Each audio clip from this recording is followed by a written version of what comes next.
parte, William, vai estar gravada também, ok? Então, vocês estão sendo gravados, eu estou sendo gravada, e essa parte vai ser gravada e vai ser colocada também lá no Ava. E se eu conseguir, eu vou subir esse vídeo no YouTube, e aí eu mando o link também dos vídeos para o William compartilha com vocês. Então, estamos todos sendo gravados, ok? Estamos todos sendo gravados. E a gente está falando das características da prestação. Então, além de ser lícita, está de acordo com a lei, a prestação, a atividade do devedor também tem que ser possível, ou seja, possível de acordo com as leis da física. Você não pode se obrigar a algo que não seja possível de ser realizado. Então, você tem que se obrigar a coisas que são possíveis de se fazer. Então, você não vai se obrigar, por exemplo, a dar 300 voltas no mundo em 1 hora, porque essa obrigação não vai ser válida, porque a prestação não é possível, ok? A prestação também tem que ser pelo menos determinável, ou seja, ela não pode ter uma indeterminabilidade absoluta. Ela pode até começar não tão determinada, né? Ela pode ser uma obrigação de início genérica, uma obrigação de dar coisa incerta, por exemplo, mas isso só no início. Em algum momento, essa indeterminabilidade, por ser relativa, ela vai ter que cessar, ok? Em algum momento, essa indeterminabilidade relativa, ela vai ter que cessar e essa prestação que seria incerta, por exemplo, vai ter que se tornar uma prestação certa. Então, a prestação, que é a atividade do devedor, ela tem que ser lícita, tem que ser possível e tem que ser determinável, ok? Tudo certo? Nada errado? Vamos seguir, então, com a nossa revisão? Se ninguém falar nada, vamos seguir. Tá bom, então. Bora lá. E aí a gente tem as principais, antes da gente falar daquela classificação básica das obrigações que a gente viu nas últimas aulas, a gente vai falar sobre as modalidades de prestação, ou seja, as modalidades de atividade do devedor. Então, a gente tem prestações de fato, que podem ser de fato próprio ou de terceiro.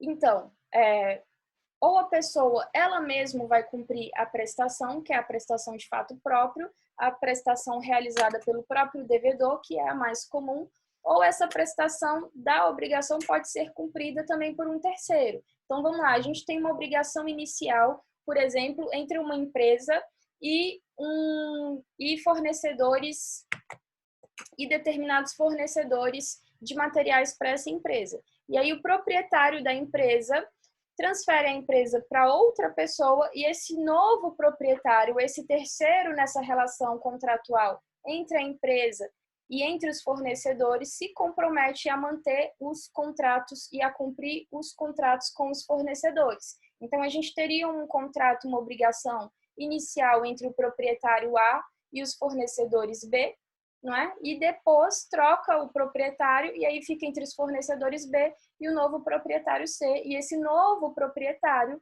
ele se compromete a cumprir, então, as obrigações que foram inicialmente feitas pelo primeiro proprietário.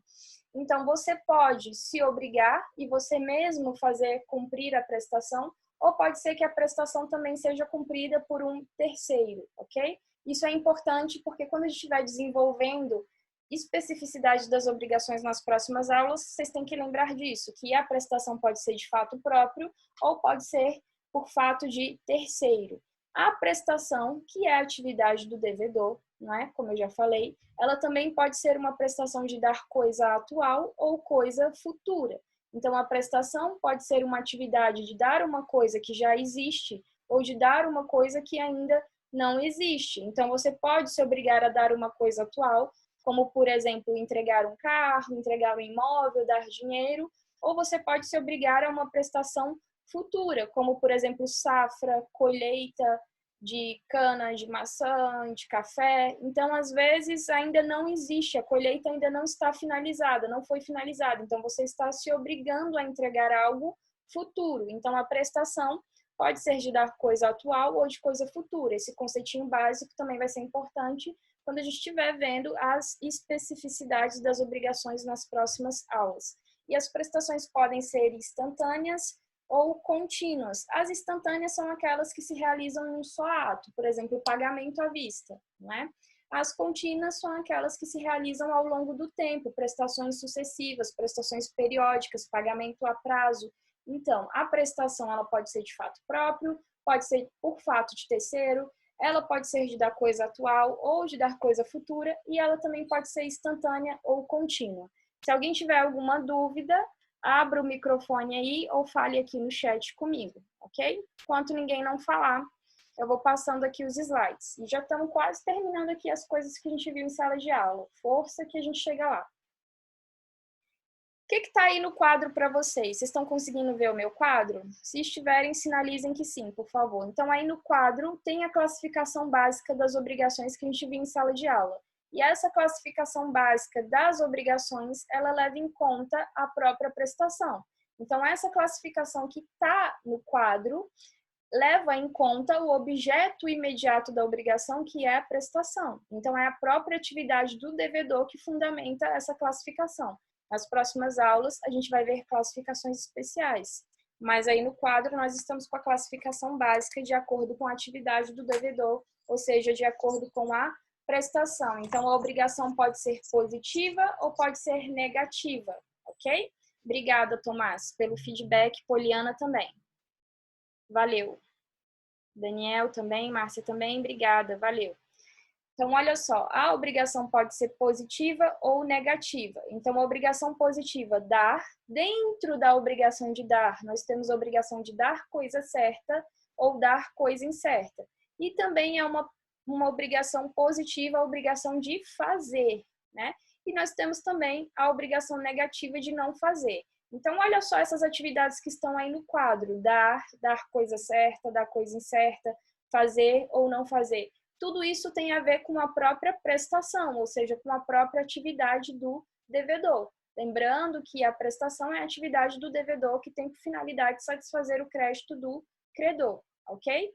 Então, vamos avançar para uma parte da disciplina que agora é mais complicada, porque agora a gente vai sair dos conceitos iniciais para começar a entrar nas consequências das obrigações. Então, são coisas que a gente viu em sala de aula, que vocês vão lembrar, vai soar semelhante aos ouvidos de vocês, só que são coisas mais complicadas que talvez vocês não tenham entendido tanto em sala de aula e depois a gente não se viu mais. Então, eu peço que vocês prestem bastante atenção agora, porque os próximos quadros costumam cair bastante no OAB e vão ser cobrados de vocês também lá nos exercícios e tem a ver com o trabalho que eu vou passar hoje no final da aula, ok? Então, vamos lá.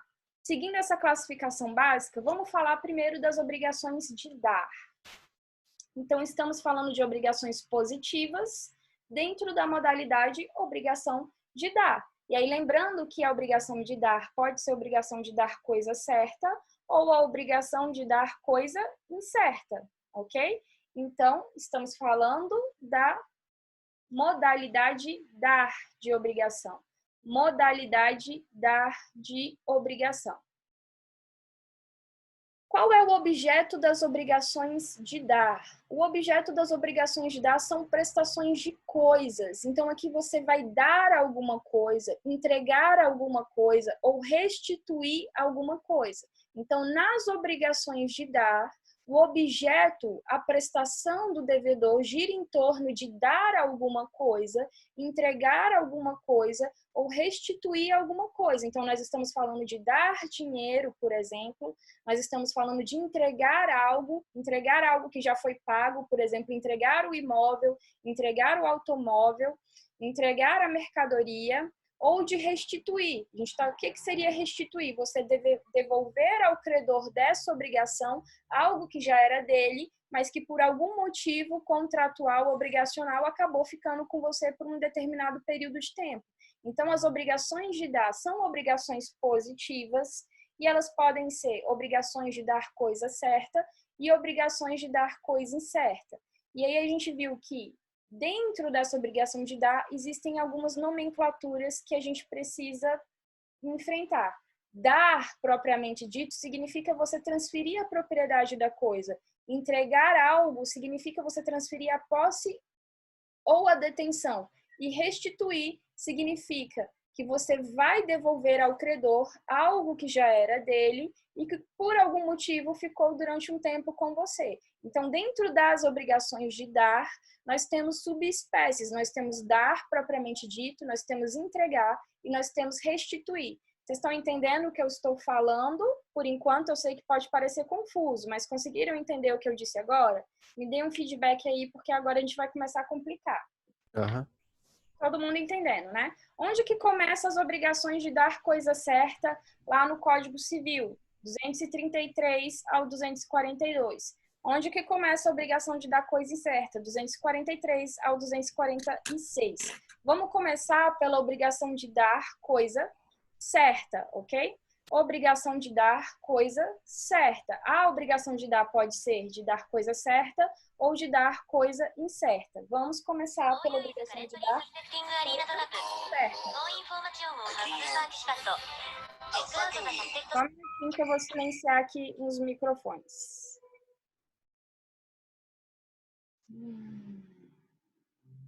Pronto. Então, estamos falando da obrigação de dar e agora estamos falando da obrigação de dar na subespécie dar coisa certa. Então, dar, nós temos entregar, dar propriamente dito, entregar ou restituir. Quando a gente fala de dar coisa certa, nós estamos falando de uma prestação que já está determinada, uma obrigação determinada.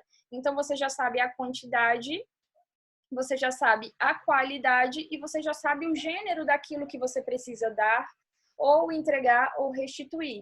Então, quando você se obriga a dar algo certo, você se obriga a dar algo que já é determinado e amplamente conhecido pelas partes. Você já tem noção de tudo sobre aquela obrigação. Você já sabe o gênero da coisa que você tem que dar, entregar ou restituir. Você já sabe a qualidade da coisa que você tem que dar, entregar ou restituir. Você já sabe a quantidade da coisa que você tem que dar, entregar ou restituir. Então, a obrigação de dar coisa certa, ou de entregar, ou de restituir coisa certa, a gente está falando de uma coisa específica e determinada. Aí eu coloquei o exemplo lá no material de vocês e está aí no quadro também. Então, entregar o carro tal, da marca tal, da placa X, do ano tal, entregar o animal tal, reprodutor bovino, raça Nelore, peso de tantas arrobas. Então, quando você tem uma obrigação de dar coisa certa, ou seja, uma obrigação de dar, entregar ou restituir, você já sabe tudo sobre essa atividade, sobre essa obrigação.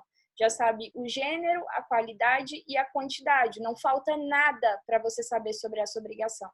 E aí, desse tipo de obrigação, da obrigação de dar coisa certa, dar, entregar ou restituir, decorrem algumas regras. Se você está numa obrigação de dar coisa certa e você já sabe o gênero, a qualidade e a quantidade, você, como credor, não é obrigado a aceitar outra coisa senão aquela que está descrita no título da obrigação, ou seja, senão aquela que está escrita no contrato. Você não é obrigado a aceitar outra coisa, ainda que essa coisa seja mais valiosa. Nós falamos disso em sala de aula. Onde que está essa regra, professora? Artigo 313 do Código Civil. O credor não está obrigado a aceitar outra coisa senão aquela descrita no título da obrigação, ainda que essa outra coisa seja mais valiosa. Então, se você pactuou uma obrigação de dar coisa certa, você não é obrigado a aceitar algo diferente daquilo que você combinou com o devedor.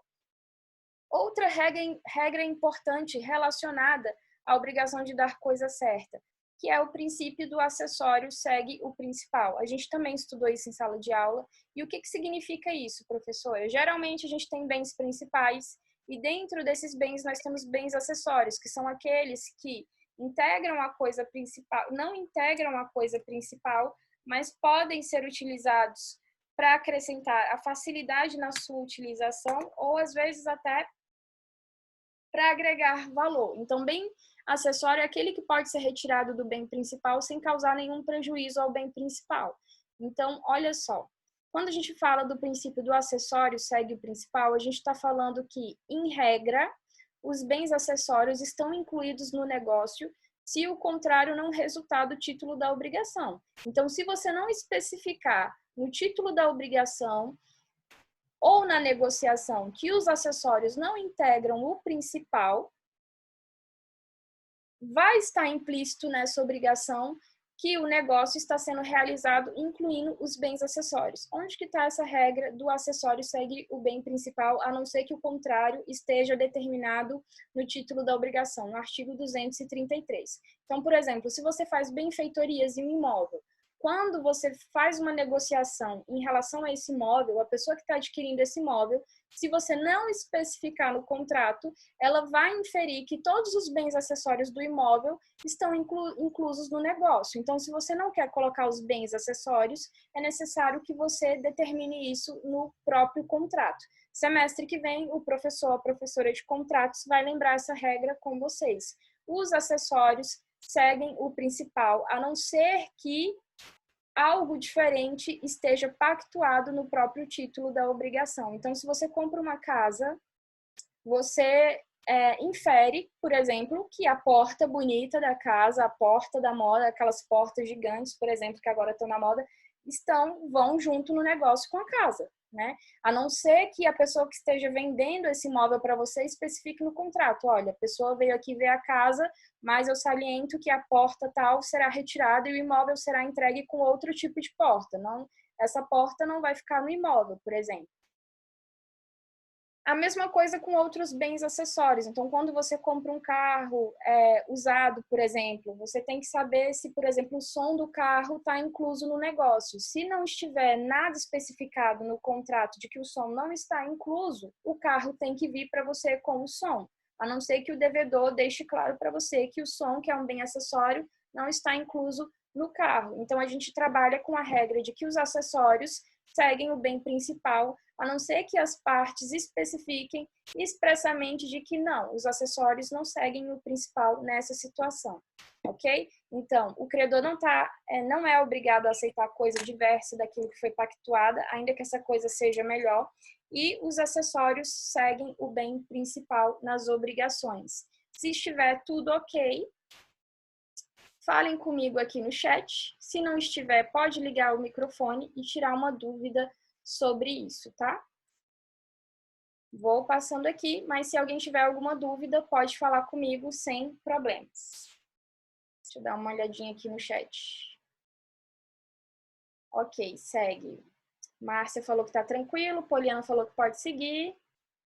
Beleza, vamos seguir. Se alguém tiver alguma dúvida, me interrompe. Obrigações de dar coisa certa. Tá bom, a gente já sabe que a obrigação de dar coisa certa é uma obrigação positiva.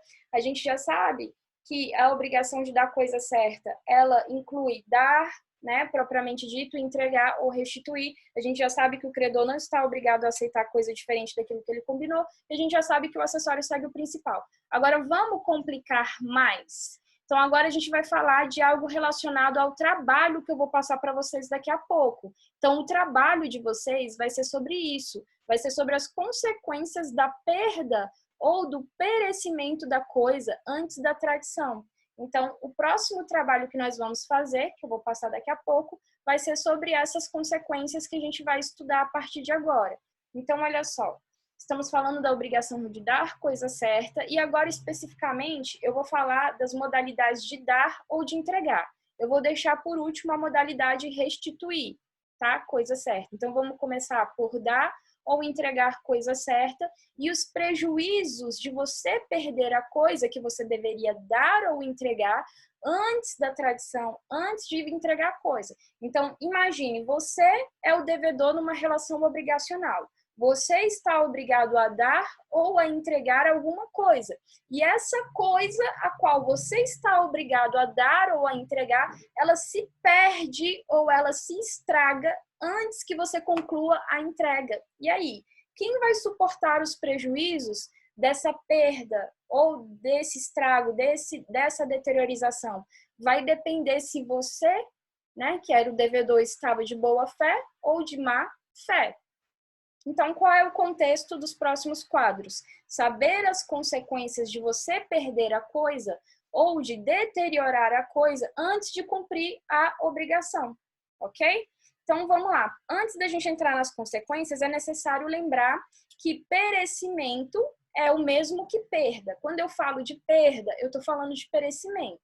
E quando eu falo de perda e perecimento, que são sinônimos, eu estou falando de prejuízo total. Então, quando você perde alguma coisa, ou quando essa coisa perece, a coisa não existe mais. A coisa deixa de existir para sempre. Não tem mais como você entregar essa coisa ao credor, porque ela simplesmente desapareceu do mundo jurídico. Ela se perdeu, ela se destruiu, o carro capotou e deu perda total. Não tem mais carro para você entregar, tá? Não tem mais colheita para você entregar. Tudo se perdeu. A coisa não existe mais, a coisa pereceu. Então, perda e perecimento são a mesma coisa, são sinônimos e significam prejuízo total. Perda e perecimento é diferente, por exemplo, de deteriorização. Né? Quando você perde ou quando a coisa se perece, a coisa deixa de existir, é um prejuízo total. Quando você deteriora a coisa, quando o Código Civil fala em deteriorar, ele está falando que a coisa ainda existe, mas ela perdeu parte do seu valor porque ela foi estragada, por exemplo. Então, a coisa ainda existe. Você ainda pode entregar essa coisa ao credor, se ele quiser receber a coisa estragada. Tá? Então, a coisa ainda existe, porém, ela está estragada, porém, ela perdeu parte do seu valor, ela já não é como ela era antes. Então, perda e perecimento é um prejuízo total e deteriorização é um prejuízo parcial. Então, na perda e no perecimento, a coisa não existe mais. Na deteriorização, a coisa ainda existe. Vamos começar pela perda ou pelo perecimento, que é o prejuízo total. Então, imaginem que vocês são os devedores e que antes de vocês cumprirem a obrigação de vocês, antes de vocês darem ou entregarem a coisa se perdeu para sempre. E aí, de quem é o prejuízo e de quem é a responsabilidade? É o que a gente vai ver agora. Vai depender se vocês agiram nessa perda, nesse perecimento com culpa ou sem culpa. Então, vamos começar pela perda ou perecimento sem culpa do devedor antes da tradição ou pendente condição suspensiva. O que é uma condição? É algo que vai acontecer no futuro, né? Condição é evento futuro e incerto. Então, antes de você finalizar a entrega da coisa, a coisa se perdeu. E você não teve culpa nessa perda. Você não agiu com culpa, você não agiu com imprudência, você não agiu com negligência, você não agiu com imperícia. A coisa se perdeu e não foi culpa sua. O que acontece nesse caso? A obrigação de dar ou de entregar fica resolvida para ambas as partes, suportando prejuízo o proprietário da coisa que ainda não havia alienado, né? Da coisa que ainda não havia sido entregue. Então, vai suportar o prejuízo quem já é o dono da coisa que ainda não foi totalmente alienada, não teve a alienação concluída, porque, em regra, a alienação ela se conclui com a entrega da coisa. Então, quando o devedor ele não tem culpa na perda ou no perecimento, a obrigação se resolve, ou seja, ela é extinta, então nenhuma parte deve mais nada à outra, não há necessidade de indenizar aqui, ok? Porque o devedor ele não teve culpa na perda, no perecimento da coisa.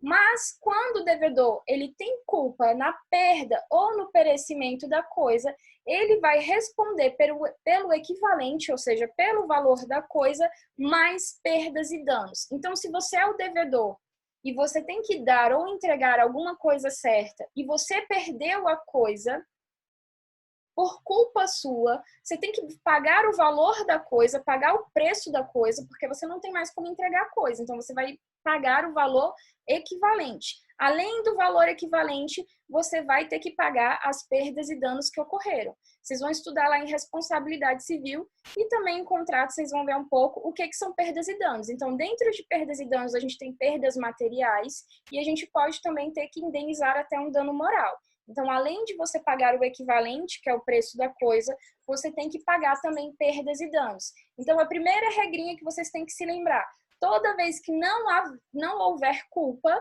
toda vez que não houver culpa do devedor, não há necessidade de indenizar e a obrigação provavelmente vai se resolver.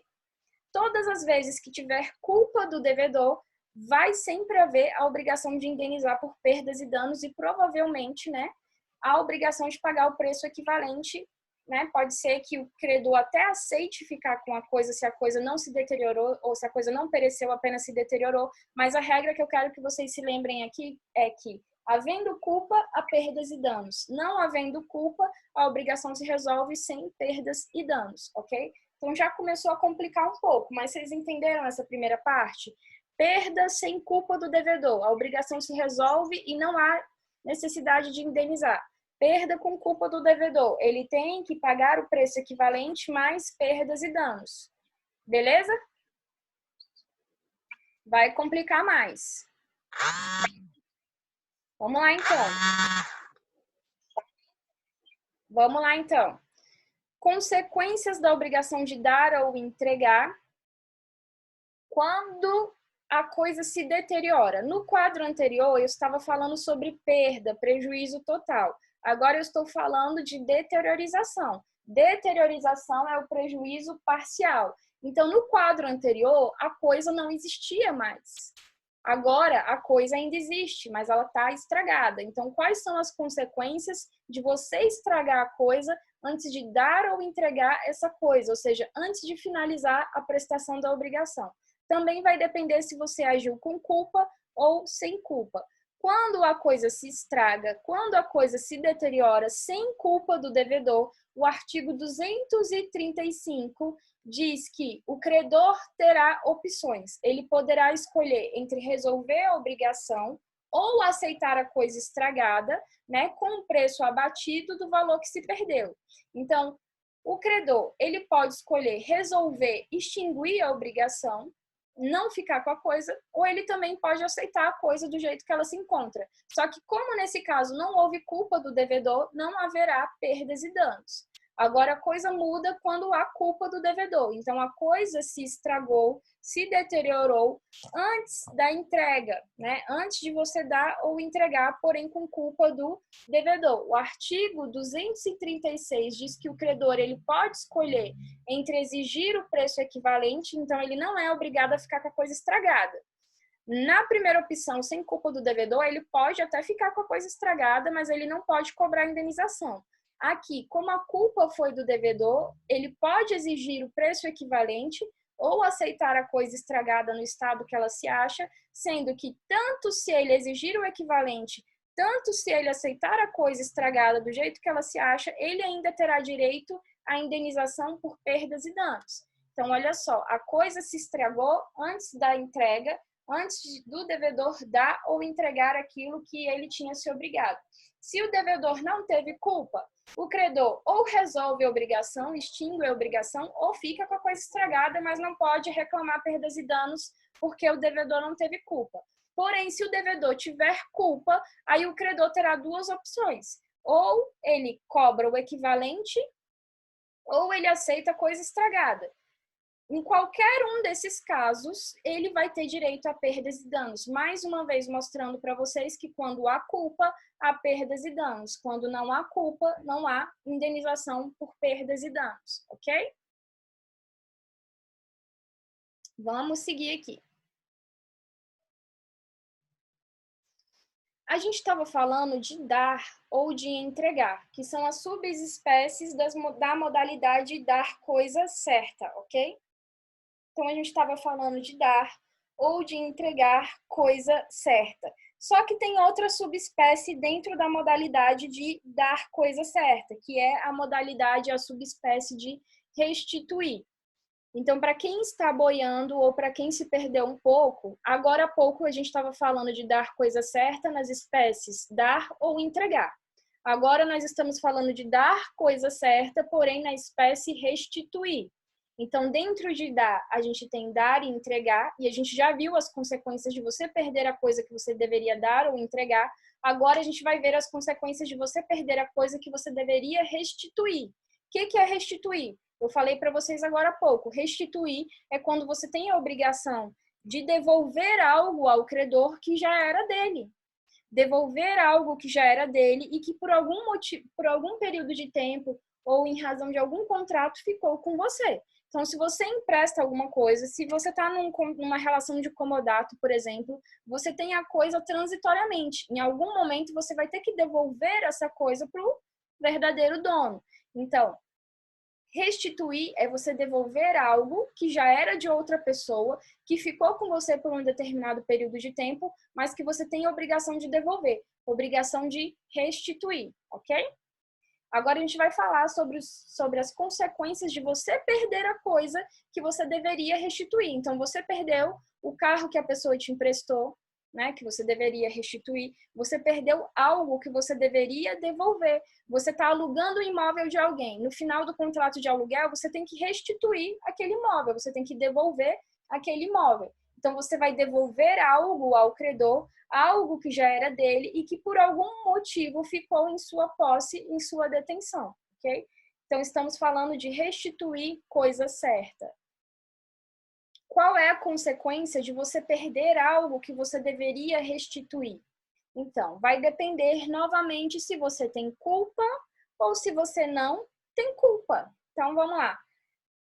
Você perdeu a coisa antes de restituir e você não teve culpa. O artigo 238 diz que o credor sofrerá a perda e a obrigação se resolve. A coisa perece para o dono. Então, por exemplo, você emprestou um carro, né? E a pessoa perdeu o carro sem culpa. Ela deveria restituir o carro a você. Ela tinha a obrigação de devolver o carro. Era um empréstimo temporário do carro. E a pessoa perdeu o carro sem culpa. O que vai acontecer? A obrigação que ela tinha de te devolver o carro será extinta e ela não vai ter que pagar perdas e danos porque ela não teve culpa. Por exemplo, você empresta o carro para uma pessoa e ela sofre um assalto à mão armada e leva um carro.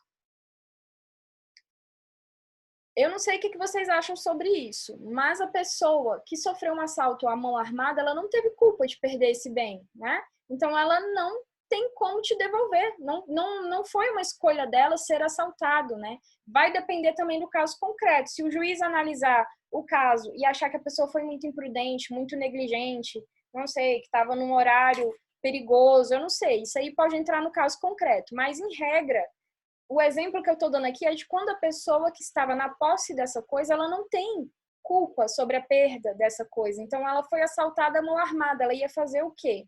Né? O carro não existe mais para ser restituído. E aí, quem vai suportar essa perda é o credor, ok? Quem vai suportar essa perda é o credor e a obrigação se resolve porque não houve culpa do devedor. Agora, você perdeu algo que você deveria restituir por culpa sua. O que acontece? Quais são as consequências? Né? Não é mais possível restituir a coisa porque a coisa se perdeu, a coisa não existe mais, mas como você teve culpa, nesse caso, você, se for o devedor, vai responder pelo preço equivalente, mais perdas e danos. Então, você emprestou o carro para uma pessoa que estava precisando desse carro para ir para o trabalho. Só que essa pessoa aproveitou que estava com o carro, foi sair e bebeu demais. E, em virtude de ter bebido demais, capotou o carro, deu prejuízo total no carro. Então, essa pessoa agiu com culpa, ela agiu com negligência ou imperícia. Então, ela vai ter que te pagar o preço equivalente do carro, por exemplo, mais perdas e danos se houverem, ok? Então, aqui você tem a culpa do devedor. Na culpa do devedor, quando ele perde algo que ele deveria restituir por culpa dele, ele tem que pagar o preço da coisa, mais perdas e danos. Mais uma vez, vocês vendo que toda vez que tem culpa, tem necessidade de indenizar por perdas e danos. O William está falando aqui, ó. Professora, no exemplo, eu emprestei o carro para o fulano. E ele me devolve, mas com o carro todo danificado, rodas furadas, bancos rasgados, etc. Ele tem a obrigação de pagar o conserto do carro? Caso não pague, posso ir à justiça, tanto pedir o conserto quanto os danos? Sim. Sim, é o que a gente vai ver no próximo quadro, William. Aí, nesse caso que você está falando, a coisa não se perdeu, não é? A coisa se deteriorou. Nesse quadro que eu estou falando agora, eu estou falando de perda, que é o prejuízo total. No próximo que eu vou falar agora, ó, vou mudar aqui o slide. Eu vou falar sobre, por exemplo, esse exemplo que você está dando. Você está falando de um carro que foi deteriorado. Ele não foi perdido, né? Mas ele foi estragado pela pessoa a qual você emprestou e essa pessoa deveria te devolver o carro, restituir o carro em boas condições, nas mesmas condições que você emprestou. Vamos tirar sua dúvida agora? Vai depender se essa pessoa que furou o pneu, rasgou o pneu, teve culpa em fazer tudo isso? Provavelmente sim, né? Vamos ver aqui então essa questão. Então, a coisa se deteriorou antes de você restituir essa coisa ao verdadeiro dono, ao credor. Então, a coisa se estragou antes de você devolver a coisa. É o exemplo que o William deu aí no chat. Ele emprestou o carro para o fulano e o fulano devolveu, restituiu o carro todo estragado. Vamos ver as consequências disso? Vai depender novamente se a pessoa que estragou, no exemplo do carro, se a pessoa que estragou o carro teve culpa ou não. Então, o artigo 240 diz que quando não há culpa do devedor, o credor, né? Por exemplo, nesse exemplo que o William está dando, é o dono do carro, o credor receberá a coisa tal qual se acha sem direito à indenização. Então, olha só, William, dentro desse exemplo aí que você está dando, você emprestou o carro para o fulano e o fulano te devolveu o carro, por exemplo, com o pneu furado. Só que não foi ele que estava dirigindo localmente, passando em todos os buracos de forma inconsequente, imprudente, e por isso as rodas amassaram e o pneu furou. Não, por exemplo, o pneu foi furado porque alguém foi lá e furou o pneu. Algum meliante tentou roubar o pneu, foi lá e furou o pneu. Ou então, por exemplo, o carro ainda existe, mas as rodas foram roubadas. Então, nesse caso, não há culpa do devedor. Então, ele não teve culpa das rodas serem roubadas, por exemplo, dos pneus serem roubados. Mas o carro ainda existe, o carro não se perdeu. Então, o que você vai fazer? Você vai entregar ao credor o carro sem as rodas. E você vai falar, amigo, eu deixei o carro no local tal, um local seguro, e mesmo assim foram lá e roubaram as rodas. Mas o carro ainda existe, ele só está sem roda. É claro que no mundo real que a gente vive, quando você é um bom amigo, né? Se fosse eu nesse caso, eu pagaria para o meu amigo novas rodas, mas em tese eu não teria obrigação de pagar, tá? Eu tenho uma obrigação moral, mas eu não tenho uma obrigação legal, porque eu não tive culpa. Que culpa eu tenho se eu deixei o carro num lugar e foram lá e roubaram as rodas do carro? Poderia ter acontecido com o próprio dono do carro, mas aconteceu enquanto o carro estava comigo, ok? Então, se você não teve culpa, você vai entregar a coisa do jeito que ela se encontra e o credor não vai poder te cobrar nem o equivalente da deteriorização, nem perdas e danos. Isso está lá no artigo 240. Agora, se você teve culpa, a coisa muda. Então, eu estou com o carro emprestado do William. O William me emprestou o carro. E aí, eu fui para a balada, bebi todas e bati o carro. Fui imprudente. Aí fiz o teste do bafômetro lá no Detran e deu que eu tinha ingerido uma grande quantidade de álcool. Eu fui imprudente e negligente e eu estraguei o carro. O carro não deu perda total, mas ficou todo amassado. Eu vou ter que pagar ao William o equivalente, né, dos danos, não é? Mais perdas e danos, porque eu agi com culpa. Onde que está essa regra? Lá no 239, então a gente aplica a mesma... o código é um pouco confuso nessa etapa de restituir quando você deteriora a coisa com culpa, mas então a gente aplica para esse caso a mesma regra do 239 que a gente já viu. O devedor, que sou eu, no caso do exemplo do William, eu estraguei o carro dele porque eu bebi demais, né? E aí eu bati o carro, então eu vou